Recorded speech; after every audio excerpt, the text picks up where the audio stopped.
Ji greetings to all of you. हमने physics intermediate की 12th की फ़िज़िक्स जो है उसका चैप्टर 2 स्टार्ट किया हुआ है, जो कि इलेक्ट्रोडायनामिक्स है और कई जगह पे इसे करंट इलेक्ट्रिसिटी भी लिखा हुआ होता है। तो ये दोनों एक ही चीज़ों का नाम है, ठीक है। तो आज हम इसका एक अगला टॉपिक करने जा रहे हैं। तो सबसे पहले वही हम दोबारा से लेआउट देख लेते हैं ताकि आपके जहन में ये जो है वो सही तरह से नक्श हो जाए। तो इलेक्ट्रोडायनामिक्स यानी कि चार्जेस इन मोशन है, ठीक है।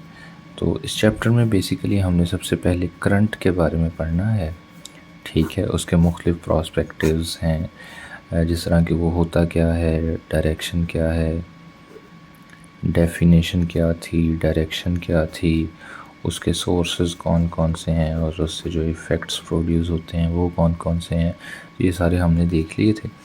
उसके बाद हमने करंट से रिलेटेड लॉज करने हैं, ठीक है। तो दो बेसिक लॉज हैं, एक ओहम्स लॉ है और एक किरचॉफ लॉ है, ठीक है। तो ओहम्स लॉ जो है हम देखेंगे बाद में, इसकी टेम्परेचर पे डिपेंडेंसी भी देखेंगे, फिर हम रेजिस्टेंस का टॉपिक भी इसी में देखेंगे और उसी से इसी रेजिस्टेंस से आगे जो बनते हैं रियोस्टेट है और कलर कोड वगैरह देखेंगे। बाकी सारी जो चीज़ें हैं थर्मोस्टेट्स जो हैं उनको भी देखेंगे। और इधर किरचॉफ लॉ हैं, तो किरचॉफ के दोनों जो लॉज हैं फर्स्ट और सेकंड वो हम देखेंगे, ना सिर्फ बल्कि इससे व्हीटस्टोन ब्रिज कैसे बनता है और उसके साथ साथ पोटेंशियल स्टेट जो है वो देखेंगे।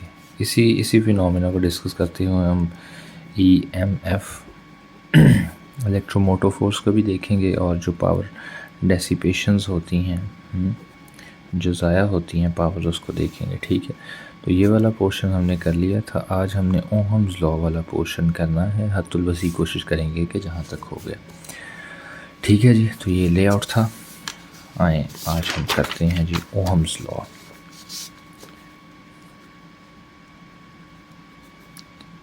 तो जी ओहम्स लॉ, तो सबसे पहले हम जानते हैं कि जब हम sources of electricity, sources of current discuss कर रहे थे, तब हमने कहा था जी कि कोई भी कंडक्टर है तो उसमें करंट तब फ्लो होगा जब हम उसको मुख्तलिफ जो पोटेंशियल्स हैं उसके साथ उसे कनेक्ट करेंगे, ठीक है।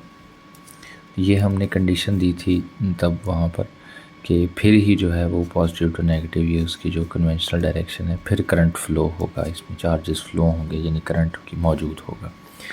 आज हम ये देखने जा रहे हैं और यहाँ से हम स्टार्ट करेंगे कि कितना करंट फ़्लो होगा और क्या ये होता रहेगा जब तक ये पोटेंशियल कायम रहेगा, क्या ये होता रहेगा कि यहाँ इसमें कोई रेजिस्टेंस भी होगी। इतना परफेक्ट सिस्टम कैसे है कि ये तो बड़ा आसान सेटअप है। तो हम इसकी कॉम्प्लिकेशंस की तरफ थोड़ा सा जा रहे हैं कि क्या होगा, किस तरह से हमारा जो कंडक्टर है उसमें क्या क्या हैपनिंग्स हो रही हैं जब हम उसे मिलाते हैं किसी भी पोटेंशियल के साथ, पोटेंशियल डिफरेंस कायम रखने के लिए, ठीक है।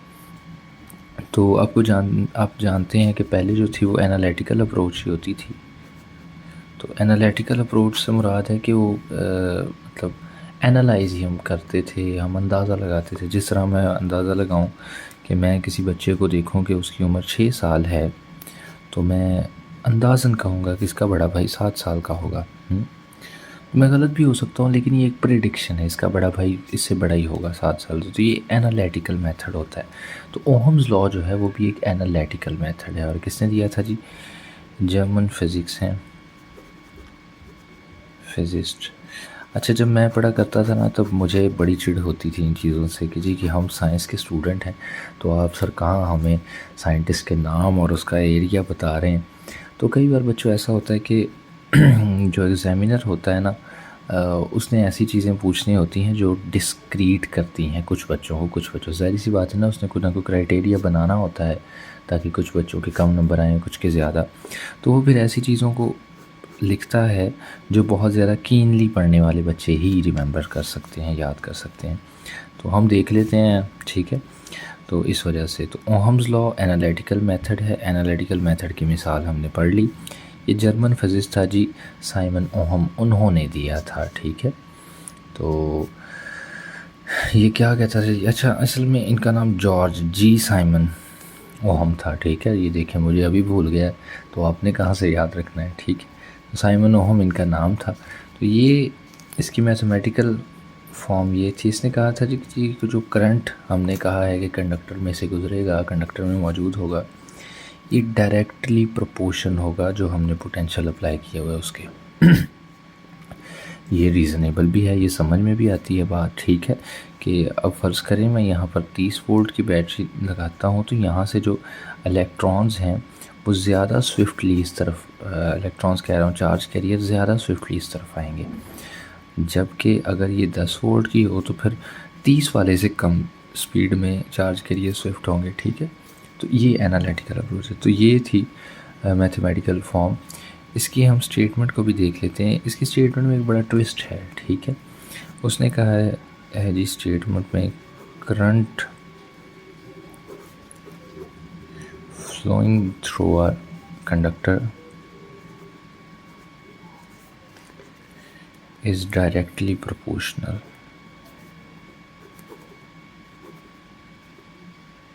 डायरेक्टली प्रोपोर्शन किसके होता है जी? पोटेंशियल डिफरेंस के। यहाँ तक तो ठीक है। तो आप ये सोच रहे होंगे कि सर ट्विस्ट कहाँ गया? तो ट्विस्ट यहाँ है, अनलेस अनटिल, कब तक? जब तक उसकी फ़िज़िकल स्टेट नहीं बदलती। ठीक है, फ़िज़िकल स्टेट जो है ये बड़ा ज़रूरी है ओम लॉ को डिस्कस करते हुए। फ़िज़िकल स्टेट में क्या आ जाता है? उसका टेम्परेचर, ठीक है, उसका जो प्रेशर है, ठीक है, उसका जो वॉल्यूम है, ठीक है, जितने भी माइक्रोस्कोपिक जो पैरामीटर्स हैं, जब ये सारे उसके फ़िज़िकल स्टेट ही डिस्टिंग्विश करेंगे ना, उसी को बनाएंगे। तो जब तक फ़िज़िकल स्टेट चेंज नहीं होती तब तक ये रिलेशन फॉलो होता है। ठीक है, तो ये आपने ये चीज़ याद रखनी है कि फ़िज़िकल स्टेट जो है वो तो जब तक कायम नहीं रहती तब तक। तो अब हम एनालिटिकल अप्रोच है, तो हम इसको थोड़ा साइंटिफिक करने के लिए हमें मेथड पता है। अच्छा, एक और पीछे भी हमने चीज़ कही थी कि इसको हमने I directly proportion to V2 लिखा है, लेकिन V directly proportion to I नहीं लिख सकते। इसकी वजह ये है कि हमने इधर जो है वो इंडिपेंडेंट रखना होता है। ठीक है, जबकि इधर डिपेंडेंट रखना होता है, इधर इंडिपेंडेंट रखना होता है। ठीक है, तो ये उस क्राइटेरिया को फॉलो नहीं कर रहा, जबकि ये कर रहा है। ठीक है, तो current is dependent upon potential apply करेंगे तो उसके कॉन्सिक्वेंस में करंट जो है होगा। ठीक है, करंट के कॉन्सिक्वेंस में वोल्ट नहीं है, पोटेंशियल नहीं, बल्कि पोटेंशियल के कॉन्सिक्वेंस में करंट है। ठीक है, तो इधर जो है हम डिपेंडेंट रखते हैं डायरेक्टली या इन्वर्सली, इधर इंडिपेंडेंट रखते हैं। ठीक है, तो ये याद रहेगा। तो जब हम प्रोपोर्शनलिटी कांस्टेंट को हटाते हैं तो हमारे पास आ जाता है जी एक अदद कांस्टेंट और फिर दूसरी टर्म। तो यहाँ पे जो हमारे पास कांस्टेंट आता है, यहाँ पे ना एक ट्रिक है जो आपने याद रखनी है। यहाँ पर जो कांस्टेंट यूज़ होगा वो 1/r है। ठीक है, ये बड़ा पॉइंट है। ठीक है, तो इसे हम कहते हैं रेजिस्टेंस, वैसे कहते हैं आर को। ये क्या होती है हम देखते हैं।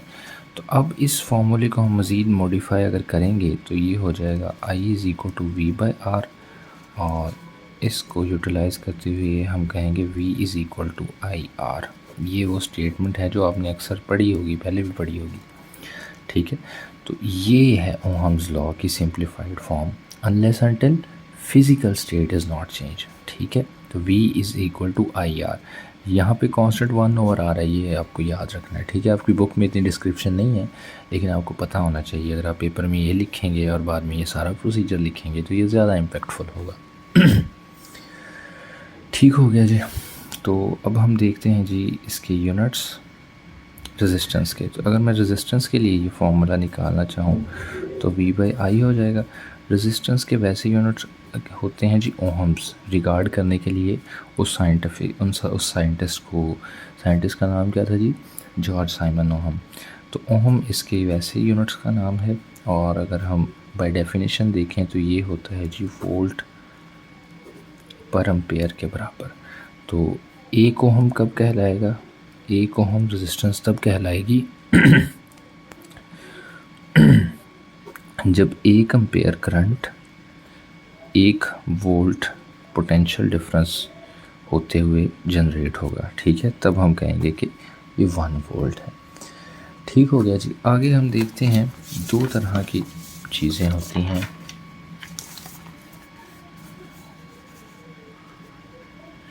ओहमिक कंडक्टर्स होते हैं कुछ, या ओहमिक सेटअप, और एक होते हैं नॉन ओहमिक कंडक्टर्स कह लें या सेटअप कह लें, जैसे भी आपको आसानी हो। तो इसमें फ़र्क क्या होता है, ठीक है, तो कई बार इसमें वो डिफरेंस भी पूछ लेता है। तो ओहमिक तो सिंपली वो होंगे जो ओहम्स लॉ को फॉलो करते हैं।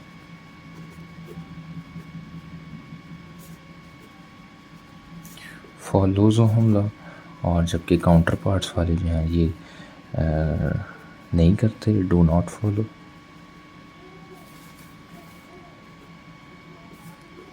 ओहम्स लॉ, ठीक हो गया।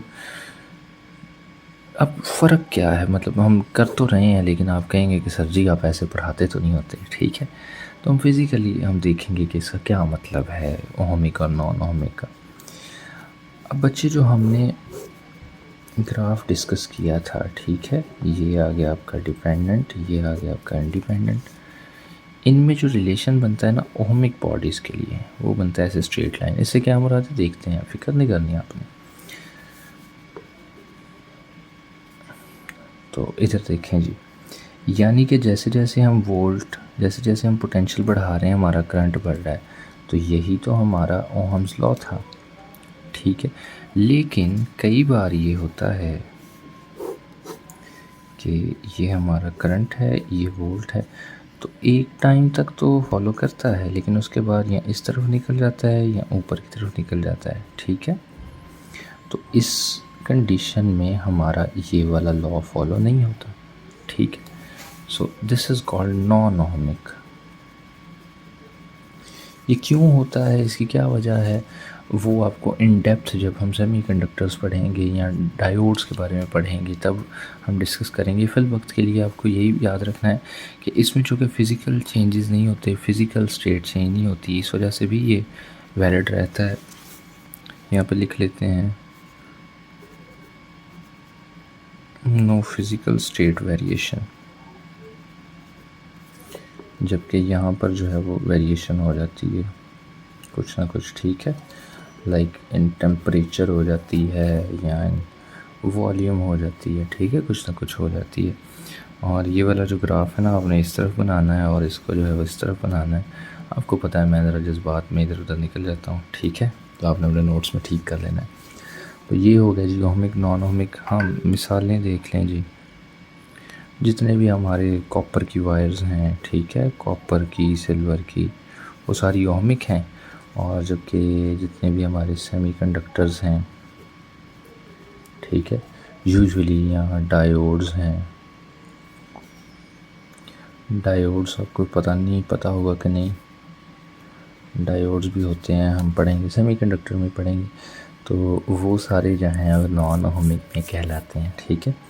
इसमें अच्छा ये जो नीचे की तरफ अगर जाए ना हमारा प्लॉट, तो फिर ये मतलब हाँ एक और, हाँ हमारा जो फिलामेंट होता है, फिलामेंट, पता नहीं आप बच्चों को पता होगा कि नहीं, तो पहले ना बल्ब हुआ करते थे, ठीक है, इस दौर में हम पढ़ा करते थे ना, उनकी येलो लाइट हुआ करती थी। अब तो येलो लाइट के लिए भी सोडियम लाइट यूज़ करते हैं, लेकिन तब उनमें ना ऐसे करके एक टंगस्टन का फिलामेंट लगा होता था, ठीक है, तो उससे हीट भी जनरेट होती थी और रोशनी भी जनरेट होती थी, ठीक है। तो वो नॉन ओहमिक था, उसमें ये फॉलो होता था नीचे वाला, ठीक है। तो स्टार्ट में जब हम करते थे तो बहुत ज़्यादा जो है वो पावर भी लेता था, ठीक है, करंट भी ज़्यादा लेता था, लेकिन एक वक्त के चलने के बाद फिर वो करंट नहीं लेता था, ठीक है, पूरी पूरी रात वही चला करता था। तो ये वाला फॉलो होता था। जबकि ऊपर वाला जो जा रहा है ये डायोड्स का जा रहा है, ठीक है, उसमें वोल्ट नहीं बढ़ते, करंट बढ़ता रहता है, ठीक है। तो ये डिस्कशन बाद के कोर्सेज में भी आएगी। आगे इसकी कॉम्बिनेशंस हैं रेजिस्टेंस के। अच्छा, कॉम्बिनेशन से पहले हमने ये तो देखा नहीं कि रेजिस्टेंस होती क्या है। तो यहाँ पर ही देख लेते हैं, ठीक है। तो रेजिस्टेंस बच्चों कहते हैं रुकावट को, ठीक है, रुकावट को, खलल को, ठीक है। और इसके लिए क्या लफ्ज़ है, मतलब वो कहते हैं ना कि आप रेजिस्ट कर रहे हैं, वो कहते हैं लाइन ऑफ कंट्रोल पे हमारी आर्मी रेजिस्ट कर रही है। तो रेजिस्टेंस से मुराद है रुकावट, रुकावट दरपेश होना। तो जब भी हमारे पास फ़र्ज़ करें एक हमारा मेटल है, उसमें से किसी एक स्पेसिफिक एरिया में से जो है कुछ करंट कैरियर्स गुज़रते हैं, तो आपको पता है वहाँ पे पहले से भी काफ़ी सारे दूसरे चार्ज करंट कैरियर्स भी मौजूद होते हैं। तो वो थर्मल एनर्जी की वजह से हर वक्त मूव कर रहे होते हैं। तो फ़र्ज़ करें ये जो है वो मूव कर रहे हैं और यहाँ से कोई आके इसके साथ टकराता है, तो ज़ाहिर सी बात है वो इसके रास्ते को इफ़ेक्ट तो करेगा ना, ये जिस स्पीड से आ रहा है उसकी स्पीड को कम करेगा ना। तो रेजिस्टेंस इस वजह से होती है, ठीक है। उसकी वाइब्रेशनल एनर्जीज़ जो हैं वो मतलब वाइब्रेट कर रहे होते हैं उसके साथ। तो जब दूसरा इस तरफ फोर्स्ड चार्ज कैरियर आता है तो वो उस स्पीड से, उस वेलोसिटी से नहीं जा पाता। तो ये हम कहते हैं जी कि उसे रेजिस्टेंस फील हुई है। रेजिस्टेंस के बारे में हम आगे जाके भी पढ़ेंगे। तो यही वो प्रॉपर्टी है, ठीक है, जिसने हमें बाउंड किया हुआ है और इसकी वजह से कुछ एनर्जी डेसिपेट भी हो जाती है, ठीक है, उसे भी हम देखेंगे। फिल वक्त के लिए ये कॉम्बिनेशंस जो हैं इनके सीरीज़ में होते हैं और पैरेलल होते हैं। मेरा आज गला ख़राब आपको नहीं महसूस हो रहा? तो सीरीज़ में जो है वो आपके पास ये सेटअप होता है और सीरीज़ में आपको ये जो हमारा करंट है ना, ठीक है, ये सेम रहता है, ठीक है, जबकि पोटेंशियल जो है वो चेंज होता रहता है, ठीक है। जबकि इसमें अगर इक्विवेलेंट रेजिस्टेंस निकालनी हो ना तो R1 + R2 + R3 करके सीधे निकाल लेते हैं। पैरेलल में ये केस होता है कि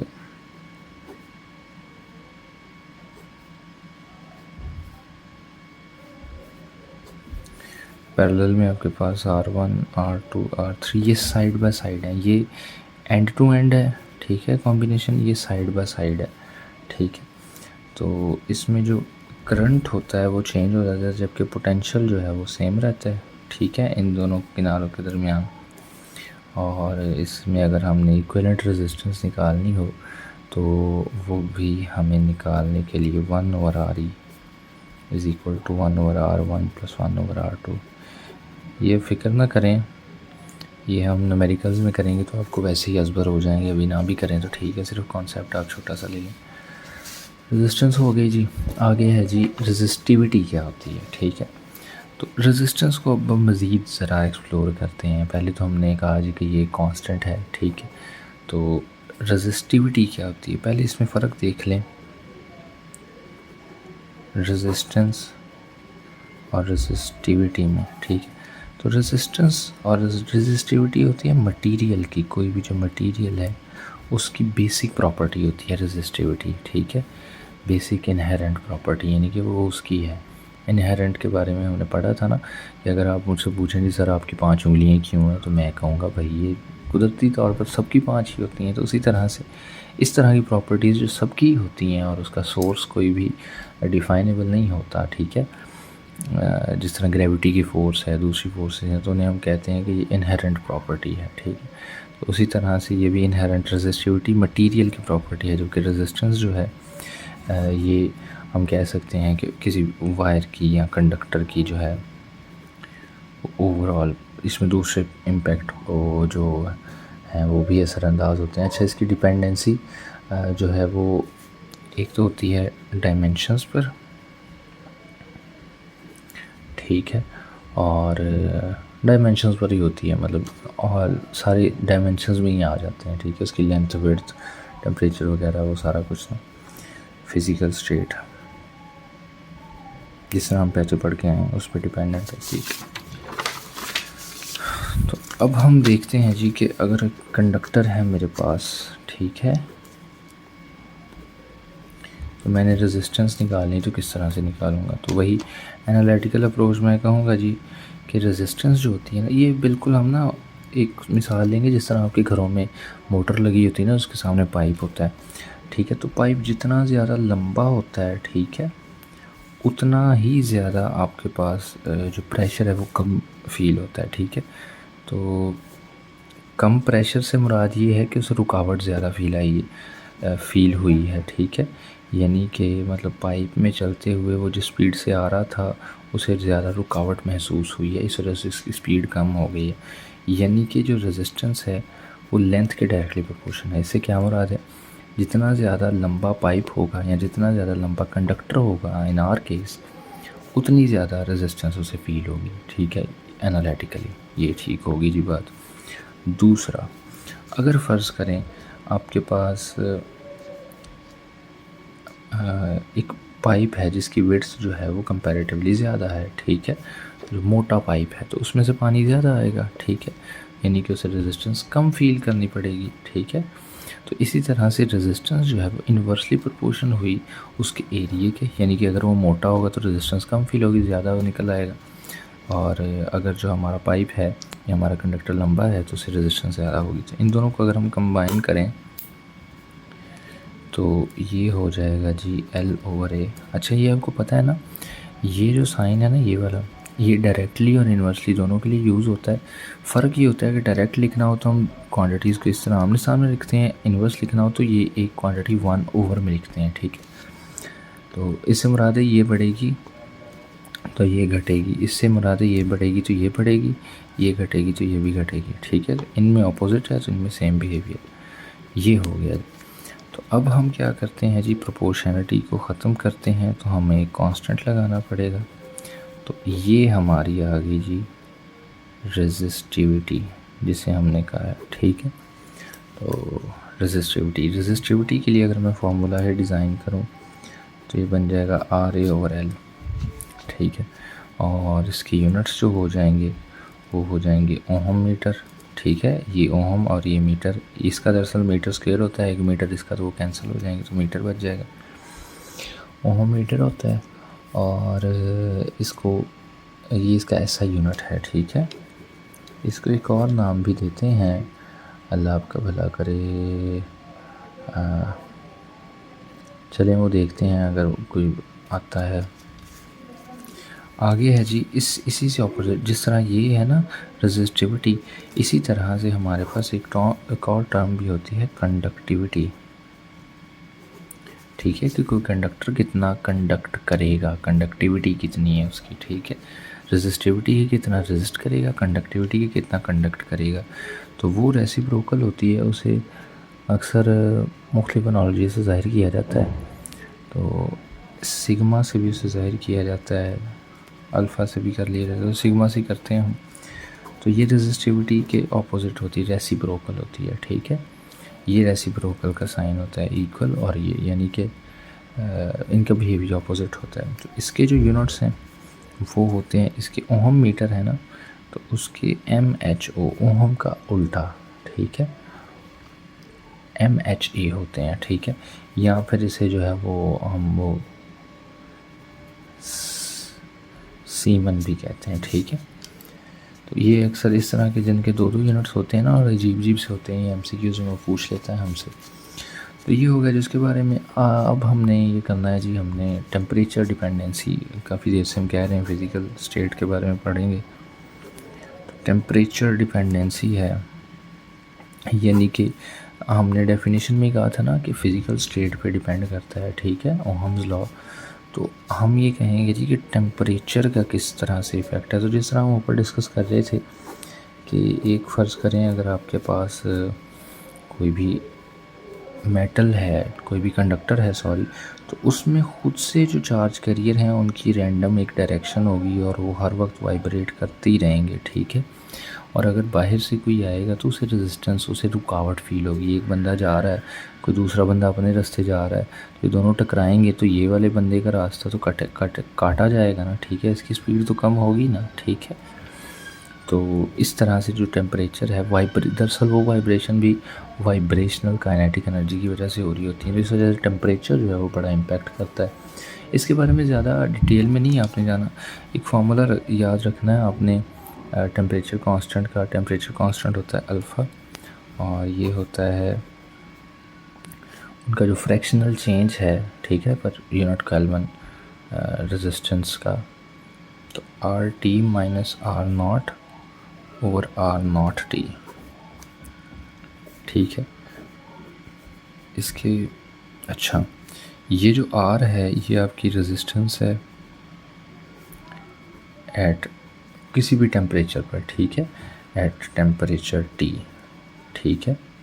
और ये जो आर नॉट है ये है आपकी रेजिस्टेंस एट टेम्परेचर 0 केल्विन, ठीक है। ये भाई अच्छा, ये भी केल्विन में है, ठीक है, और ये भी 0 केल्विन पर ही है आपकी रेजिस्टेंस, ठीक है। तो ये चीज़ें आ जाएंगी। तो आगे चलते हैं जी। जब हम देखते हैं, हमने कहा जी कि ये तो हो गई रेजिस्टेंस, तो अगर रेजिस्टिविटी के लिहाज से ये ना फॉर्मूले आपको यूज़ होंगे आपके न्यूमेरिकल्स में। तो न्यूमेरिकल्स में जो फॉर्मूले यूज़ होते हैं ना, उनको याद करने का तरीका वारदात यही होता है कि उनको बार बार इस्तेमाल करें तो वो ख़ुद ही याद हो जाते हैं। और यकीन जाने हम उन्हें यूज़ ही इतनी दफ़ा कर लेंगे कि वो ख़ुद ही हमें याद हो जाएगा। रेजिस्टिविटी जो है वो ऑब्वियस सी बात है ना, अगर हम हर जगह ये पुट करेंगे। ये कैसे आया, चलें मैं देख ही लेता हूँ, वो बता ही देता हूँ, ठीक है। तो अल्फ़ा है तो आर टी की जगह हमने यहाँ से फॉर्मूला है तो ये हो जाएगा जी ऊपर rho T L over A, ठीक है, माइनस रॉ नॉट, इसकी जगह पे rho naught L over A. L over A तो वही रहेगा क्योंकि आपका कंडक्टर तो वही है, इसकी लेंथ भी वही है, उसका एरिया भी वही है, ठीक है। और नीचे जो कि आपका आर नॉट है तो और raw naught L over A T हो जाएगा। तो ऊपर से मैं कॉमन ले लेता हूँ एल ओवर ए को, और अंदर बच जाएगा raw T minus rho not over, यहाँ से भी एल ओवर टी को बाहर लिख लेता हूँ, रॉ नॉट टी को अंदर लिख लेता हूँ, तो ये कट गए। तो वही फॉर्मूला जो है वो आपके पास आ गया, ये वाला, ठीक है। तो ये सारे जो है हम वहाँ पे यूज़ करेंगे आगे अपने क्या नाम कहते हैं न्यूमेरिकल्स में, ठीक है। तो उसके बाद कलर कोड्स के बारे में भी देख लेते हैं, ठीक है। कार्बन रजिस्टर्स जो होते हैं उस पर colour codes,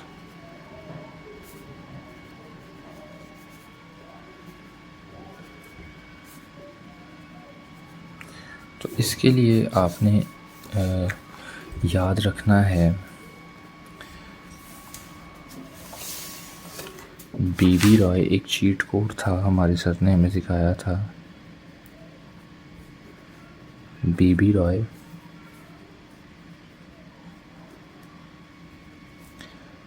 go back with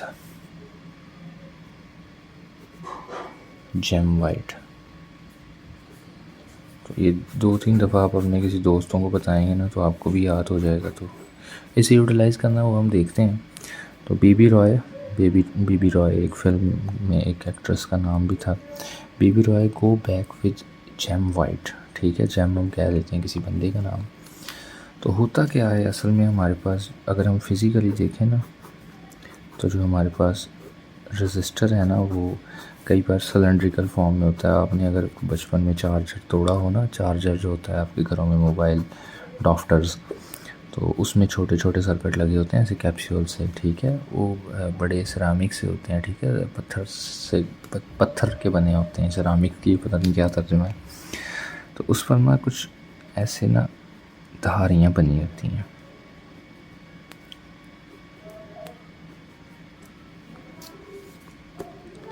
ठीक है। तो 4 धारियाँ होती हैं यूजुअली, ठीक है। तो मुख्तलिफ़ कलर बैंड्स होते हैं, ठीक है। वो कैसे होते हैं हम देखते हैं, ठीक है। तो जो पहला होता है ना, ठीक है, पहला कलर, उससे हमें पता चलता है फर्स्ट डिजिट। जो दूसरा होता है ना उससे हमें पता चलता है सेकंड डिजिट। ये क्या चीज़ें हैं आपको मसला तो कर रही होंगी, 2-3 मिनट में हल हो जाएगा। थर्ड जो है वो नंबर ऑफ़ ज़ीरोज़ को ज़ाहिर करता है, और ये जो है टॉलरेंस को बताता है। अब आपने एक टेबल सा आपकी बुक में भी बना होगा, आपने वो उसे दोबारा से कंस्ट्रक्ट करना है, ठीक है। टेबल लिखना है, इधर रखना है जी आपने कलर, और इधर रखनी है उसकी वैल्यू, ठीक है। तो वही बीबी रॉय, यानी पहले भी बी है, उसके बाद भी बी है, फिर आर है, फिर ओ है, फिर वाई है, ठीक है। उसके बाद है गो बैक विद जिम वाइट, ठीक है, ऐसे ही है। अच्छा, ये जो ऊपर है ना बेबी रॉय, इसकी क्लासिफिकेशन देख लें, ये भी इट सेल्फ है, ये भी इट सेल्फ, ये इट सेल्फ है। बाकी जो सारा सेंटेंस है ना, ठीक है, उसके सिर्फ पहले पहले वर्ड्स हैं, ठीक है। Baby Roy go back with gem white, ठीक है। बेबी रॉय, ठीक हो गया। Baby Roy go back with gem white. ये कलर कौन कौन से हैं, थोड़ा सा आपको ज़हन तो याद रखना पड़ेगा। तो ब्लैक है, ब्राउन है, रेड है, ऑरेंज है, येलो है, ठीक है। मतलब पहला पहला लेटर बताओ ना तो मसला सिर्फ यही करेंगे, जिस तरह ये 3 बी हैं जिनसे क्या मुराद है, ठीक है। तो वो सिर्फ ऑर्डर का ही मसला होगा। जी से है तो जी से ग्रीन होता है, ये जो बी है इससे ब्लू हो जाएगा, और फिर बी से वॉयलेट, इससे जी से ग्रे, और वाइट तो फिर वाइट ही है, ठीक है।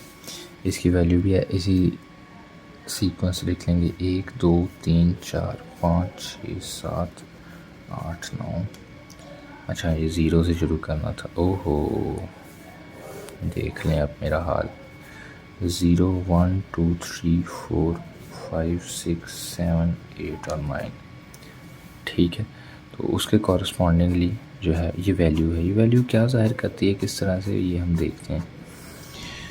तो सबसे पहले फ़र्ज़ करें हमने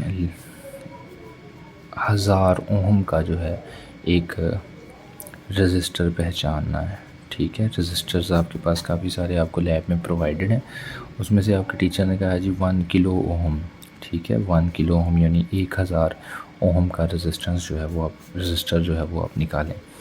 तो आप ऊपर से कलर देखेंगे तो 1000 बनाने के लिए सबसे पहला कलर जो उस पर जो बैंड होगा, पहला डिजिट आता है, ठीक है। तो पहले डिजिट का 1000 है तो पहले डिजिट का आपका होगा जी पहला ब्राउन होगा बैंड, फर्स्ट बैंड ब्राउन हो गया, 1 आ गया। दूसरा डिजिट जो है वो भी डिजिट होता है, दूसरे ने 0 को रिप्रेजेंट करना है तो 0 को ब्लैक करता है, तो दूसरा बैंड होगा जी ब्लैक, ठीक हो गया। तीसरा बैंड जो है वो नंबर ऑफ़ ज़ीरोज़ को बताता है, तो यानी कि 2 ज़ीरोज़ हमारे पास बच गए हैं, तो 2 ज़ीरोज़ होते हैं रेड, यानी कि जो तीसरा है वो आपके पास रेड होगा, ठीक है। तो ये कलर कोड होगा आपका 1000 ओम के लिए, ठीक है। चौथा बैंड जो है, चौथे बैंड में आपके पास जो वैरायटीज़ हैं ना, या तो आपके पास सिल्वर होगा, या गोल्डन होगा, या कोई नहीं होगा, ठीक है, मौजूद ही नहीं होगा कई बार। फोर्थ बैंड, ठीक है। तो ये ज़ाहिर करता है टॉलरेंस को, ये क्या भला होती है अभी देखते हैं। सिल्वर हो तो अल्लाह आपका भला करे, अगर आपके पास सिल्वर है तो वो टॉलरेंस है 10 ±10% की, गोल्ड है तो ±5% की, और अगर कोई नहीं है तो ये 20% की टॉलरेंस है। टॉलरेंस से क्या मुराद है उसकी हम प्रैक्टिस करते हैं, 2-4 और बैंड भी देखते हैं। टॉलरेंस से क्या मुराद है, तो टॉलरेंस से ये मुराद है अगर 1000 ओम का लिखा हुआ है ना, ठीक है, तो ये कोई मतलब इतनी लोहे पे लकीर तो है नहीं, ठीक है, इतनी डिपेक्ट बात तो है नहीं, यानी कि अगर इससे थोड़ा सा कम हो या थोड़ा सा ज़्यादा हो तो फिर भी वो रजिस्टर वो टॉलरेट कर जाए, ठीक है, वो रजिस्टर। तो अगर तो सिल्वर होगा, ठीक है, तो इससे मुराद ये है कि इसकी जो चौथा बैंड है अगर वो सिल्वर होगा तो इससे मुराद ये है कि इसकी जो एक्चुअल वेरिएशन है वो 900 से लेकर 1100 तक भी हो जाए तो ये चल जाएगा अगर सिल्वर हुआ, ठीक है। और इस तरह अगर गोल्डन हुआ तो 5%, और अगर कोई कलर ना हुआ तो वो 20% है, ठीक है। तो इस तरह से है चीज़ें, ये टॉलरेंस कहलाती है। अच्छा, अगर यही बैंड है और मैं आपको कहता हूँ या आपका एग्ज़ामिनर आपको कहता है कि आप जी मुझे बताएं जी 4500 ओम का रजिस्टर हमने ढूंढना है तो उस पर क्या कलर स्कीम होगी, ठीक है। तो पहला डिजिट ही होता है पूरा, तो 4 नंबर पे है येलो, यानी कि पहला जो होगा हमारे पास बैंड वो होगा येलो का, ठीक हो गया। दूसरा भी डिजिट ही होता है, तो 5 नंबर पे ग्रीन है, दूसरा बैंड जो है वो ग्रीन होगा, ठीक है। उसके बाद तीसरा बैंड जो है वो नंबर ऑफ़ ज़ीरोज़ को रिप्रेजेंट करता है, तो वो 2 हमें चाहिए, तो 2 आता है रेड में, यानी कि रेड होगा, ये तीसरा बैंड रेड होगा। इसके साथ अगर वो कह देता है जी 5% टॉलरेंस को भी ज़ाहिर करना है, तो फिर इसका क्या कलर होगा जी, इसका कलर होगा 5% गोल्डन। चौथा बैंड जो है वो होगा जी आपका गोल्ड का, ठीक हो गया जी। तो ये कलर स्कीम होगी आपकी। तो इस तरह से आपके जहन में कोई भी वैल्यू जो आती है, ठीक है, फ़र्ज़ करें आपके जहन में 3600 आता है, 3600 ओहम विद 10% टॉलरेंस, ठीक है, तो इसे भी आपने बनाना है। इसी तरह आपके यहाँ 9500 ओहम और टॉलरेंस जो है वो 20% रखनी है, तो ये भी आप बनाएं, ठीक है। अगर आप बना लें तो बहुत अच्छा है, नहीं तो मुझे बताइएगा बना लेंगे। तो ये था जी आज के लिए। रियोस्टेट रह गई है और आगे आपका थर्मिस्टर्स रह गए हैं। थे तो छोटे ही, लेकिन जो है वो वीडियो काफ़ी लंबी हो रही है, उसे हम बाद में देखेंगे। हम एक जो है वो ओवरव्यू कर लेते हैं। तो जी 12th का सेकंड चैप्टर इलेक्ट्रोडायनामिक्स या करंट इलेक्ट्रिसिटी हमने पढ़ना स्टार्ट किया है। तो हाँ ये रहा, ठीक है। तो इसमें जो है सबसे पहले हमने पढ़ा है जी वो करंट को पढ़ा है, उसकी डेफिनेशन, उसके सोर्सेज और इफ़ेक्ट वो हमने पिछली वीडियो में कर लिया था। फिर लॉज हैं 2 मेन, उसमें से ओहम लॉ और किरचॉफ लॉ है। आज हमने ओहम लॉ पढ़ना है, ठीक है। ओहम लॉ जो है वो एनालिटिकल अप्रोच है। ये एनालिटिकल इसी तरह से है कि अगर मैं कहूँ जी कि एक बच्चा 6 साल का है तो उसका बड़ा भाई 7 साल का होगा, तो अंदाज़न है ये। उसी तरह से ये भी एनालिटिकल एक लॉ था। जर्मन फिज़िक्स्ट जॉर्ज साइमन ओहम ने इसे दिया था। उसने कहा था जी कि जो करंट बह रहा है वो जितना हम पोटेंशियल देंगे उतना ही करंट बहेगा, ठीक है। जितना पोटेंशियल डिफरेंस होगा उतना करंट होगा, ठीक है। और अनलेस अनटिल कंडीशन क्या थी, फिज़िकल स्टेट रिमेन्स अनचेंज, ठीक है। जब तक कि फ़िज़िकल स्टेट नहीं चेंज हो रही, ठीक है। फ़िज़िकल स्टेट में टेम्परेचर, प्रेशर, वॉल्यूम वगैरह आ जाते हैं। फिर हमने कहा जी कि I is directly proportional to V. हम लिखेंगे V is not directly proportional to I. ये फॉलो नहीं होता। क्यों नहीं होता? क्योंकि हम हमेशा पहले डिपेंडेंट रखते हैं, is directly proportional to independent. तो करंट डिपेंडेंट है इस पर, ना कि वोल्टेज, ना कि वोल्ट डिपेंडेंट है करंट पे, ठीक है। तो इसमें जो कांस्टेंट होगा वो 1/R होगा, ठीक है। ये बात आपने याद रखनी है। और फिर इस फॉर्मूले में वेरिएशंस वगैरह हम करेंगे, v = IR आ जाएगा। अगर हम मैं R के लिए फार्मूला निकालूँ तो v और IR आएगा। इसका जो ऐसा यूनिट है वो है ओहम्स, ठीक है। ओहम्स इसका यूनिट है। और बाय डेफिनेशन देखें तो 1 ओहम तब होगा जब 1 एम्पेयर का करंट जनरेट होगा 1 वोल्ट में, ठीक है जी। उसके बाद आगे आ जाएंगे। फिर हमने रेजिस्टेंस के बारे में पढ़ा था। ओहमिक और नॉन ओहमिक बॉडीज़ के बारे में पढ़ा था। ओहमिक वो जो लॉ को फॉलो करते हैं, ओहम्स लॉ को, और नॉन ओहमिक वो जो उसे फॉलो नहीं करते। फॉलो करने या ना करने से क्या मुराद है कि फ़िज़िकल स्टेट एक में चेंज होती है और एक में नहीं होती, ठीक है। तो physical state is the constant, ठीक है। इसकी मिसालों में कॉपर, सिल्वर वगैरह जिसके वायर्स वगैरह बनती हैं वो आ जाती हैं ओहमिक में। और ये जो हमारा जो बल्ब्स होते थे, क्लासिक बल्ब्स, उनमें जो फिलामेंट होते थे, और सेमीकंडक्टर्स में डायोड्स वगैरह होते हैं, वो आ जाते हैं नॉन ओहमिक में। फिर ये ग्राफ्स थे, ये ओहमिक का है, ये नॉन ओहमिक का है, ठीक है। हमने कहा जी कौन कौन सा फॉलो करते हैं। फिर इसके कॉम्बिनेशन सीरीज़ में भी हो सकता है, पैरेलल में भी। तो सीरीज़ में ये है वो हेड टू हेड होंगे, पैरेलल में वो साइड बाय साइड होंगे। तो इसमें करंट सेम रहेगा, इसमें वोल्टेज सेम रहेंगे। और इक्विवेलेंट रेजिस्टेंस निकालने के लिए इनको डायरेक्ट जमा करेंगे, और इसकी 1/, इक्विवेलेंट रेजिस्टेंस निकालने के लिए ये तरीकाकार है।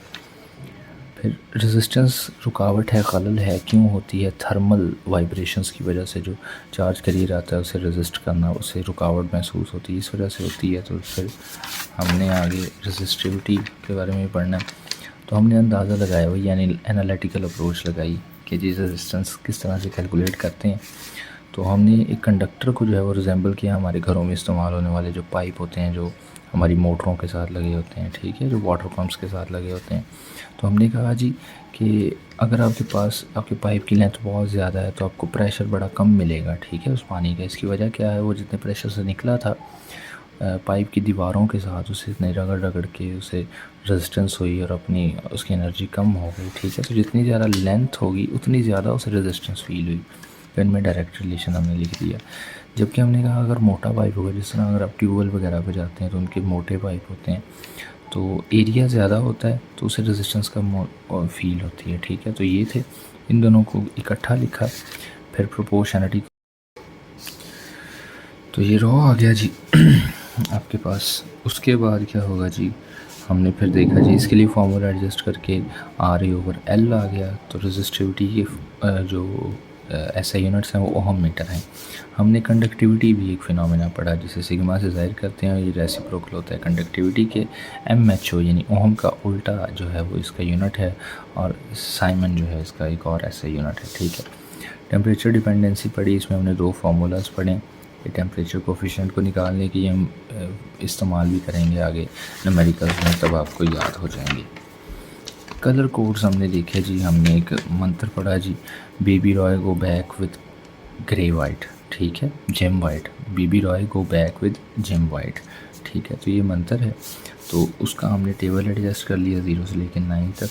हमारे पास होता क्या है, फिज़िकली जो हमारे पास रेजिस्टर्स होते हैं हमारे पास लैब्स वगैरह में, आपने देखे भी होंगे, नहीं तो कोई भी डॉक्टर वगैरह तोड़ें, चार्जर वगैरह तोड़ें तो उसमें से भी निकलते हैं। ठीक है, सिलेंड्रिकल भी होते हैं, कोनिकल भी होते हैं, लेकिन हम सिलेंड्रिकल की बात करें तो उस पर कुछ कलर के कोड्स होते हैं, बार्स लगी होती हैं। ठीक है, 4 आमतौर पर होती हैं। तो इसमें जो फर्स्ट बार है ना वो पहले डिजिट को ज़ाहिर करती है, जो सेकंड बार है दूसरे डिजिट को, जो थर्ड बार है वो नंबर ऑफ़ ज़ीरोज़ को ज़ाहिर करती है, फोर्थ जो है वो टॉलरेंस को ज़ाहिर करती है। ठीक है, जिस तरह आपको कोई आपका टीचर कह रहा था कि 1000 ओम का ट्रांजिस्टर निकाल के लाओ लैब से, तो आपके पास ट्रांजिस्टर होगा तो 1000 का कलर कोड क्या बनेगा जी, सबसे पहला जो बैंड है जिसने नंबर बताना है वो होना चाहिए 1। तो 1 पे ब्राउन है, यानी कि पहला जो आपके पास बैंड होगा वो ब्राउन होगा। दूसरा 0 होना चाहिए, दूसरा भी नंबर ही बताता है तो नंबर पे ब्लैक है, दूसरा बैंड ब्लैक होना चाहिए। ठीक है, और तीसरा नंबर ऑफ़ ज़ीरोज़ बताता है, 2 तो हो गए, उसके बाद 2 ज़ीरोज़ और चाहिए, तो 2 नंबर पे रेड है तो तीसरा बैंड रेड का होगा। ठीक है, चौथा जो है वो टॉलरेंस का होता है। टॉलरेंस की जो है वो आपके पास 3 ऑप्शंस हैं, अगर सिल्वर हो तो 10%, गोल्ड हो 5%, और अगर कोई भी बैंड ना हो तो 20% ही एज्यूम किया जाता है। इससे मुराद ये है कि जो एग्जैक्टली बैंड से वैल्यू बन रही है उससे ऊपर नीचे कितना ये टॉलरेट कर सकता है बगैर जले हुए। इसी तरह से हमने 4500 ओहम की 5% रेजिस्टेंस के साथ भी कलर कोड निकाले थे। तो पहले 4 की जगह हमने येलो लिखा है, ठीक है, 5 की जगह हमने ग्रीन लिखा है, और फिर 2 ज़ीरो से तो उसकी जगह पे रेड आ गया, और टॉलरेंस 5 थी तो 5 की जगह पे गोल्ड आ गया। दिस वाज फॉर टुडे, मिलते हैं जी जल्दी अगली वीडियो में। Till that keep vibing.